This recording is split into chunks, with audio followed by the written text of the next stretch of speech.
is the military child? A life filled with adventure, a member of a broad and extended family, transience, sacrifice, inevitable loss? Our next guest is the author of more than 200 books and joins us to talk about her latest work titled Sometimes Apart, Always in My Heart. Tish Rabe, welcome. Oh, thank you. I'm delighted to be here. Your books have sold millions of copies. What has been your typical genre? It's really, really interesting. I have been writing books for a very long time, and I specialize in rhyming books. All of my books rhyme. Oh, how And this wonderful. book, Sometimes Apart, Always in My Heart, also rhymes completely from start to finish. And so you gear your work towards the young reader.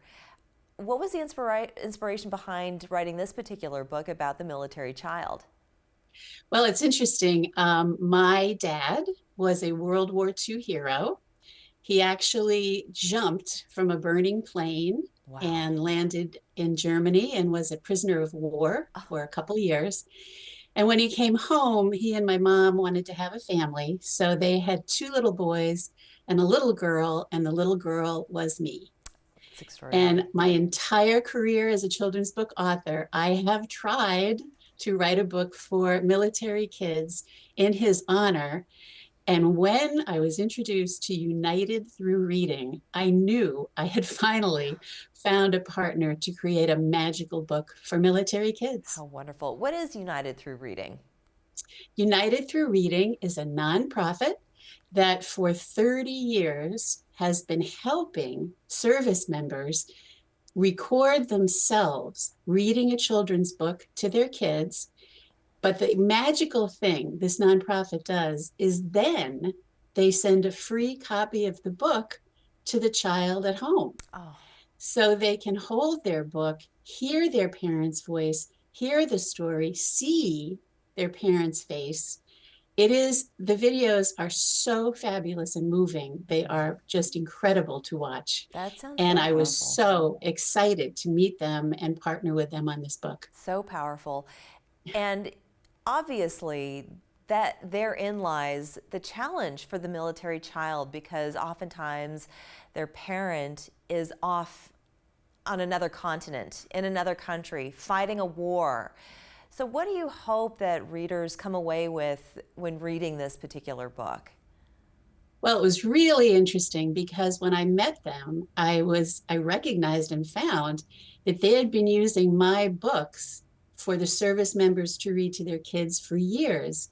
But when I thought about it, I thought, let me write a book about their story so that when you're a service member reading to your child, this book will say, I'm okay and you're okay and everything's all right.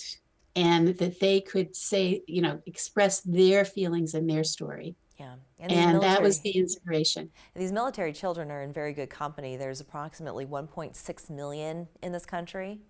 That's correct. Goodness, and at various ages. So some who are so Yes. young that they don't even have the opportunity to get to know their parent, others that have to watch their parents leave them for months, years at a time.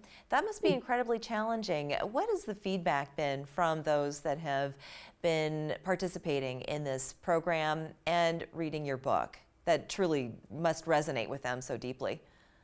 Well, the first thing I did is I interviewed service members, spouses, and their kids.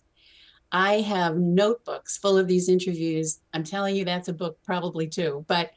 And listening to these stories, if you're a civilian family like I have, it's a life that is unlike any other. One of the things that resonated with me is I have six grandchildren. These kids move every 2 to 3 years very Yeah, often yeah. and are the new kid in school over and over again. And one thing I'm very proud of in the book is I added a page in the back for civilian families who can welcome military families to Oh, their communities because these families land in these new towns. They don't know where the schools are, they don't know where the library is, they know where the. mm, So I felt strongly about that too, but it was one of the most inspiring things I have ever written. Goodness, things that we take for granted. Imagine feeling that you're a stranger in a strange land in your own country. Well, Yeah. Tish, I want to thank you so much. Where can people find your books? This book and all of your other 200 books. Well, I'm everywhere. Yes. Yes, you can find this book at tishrabebooks.com. That's TISHRABE books, BOOKS.com. Beautiful. And I just want to really thank United Through Reading for everything they do for service members and their families. And it's inspiring and very, very needed. And So thank you. Thank thank you for them. what you're bringing to these people. And thank you to your father for his Yes. sacrifice and for his service to this country. So great to meet you, Tish. Thank you. Thank you. We're back after this.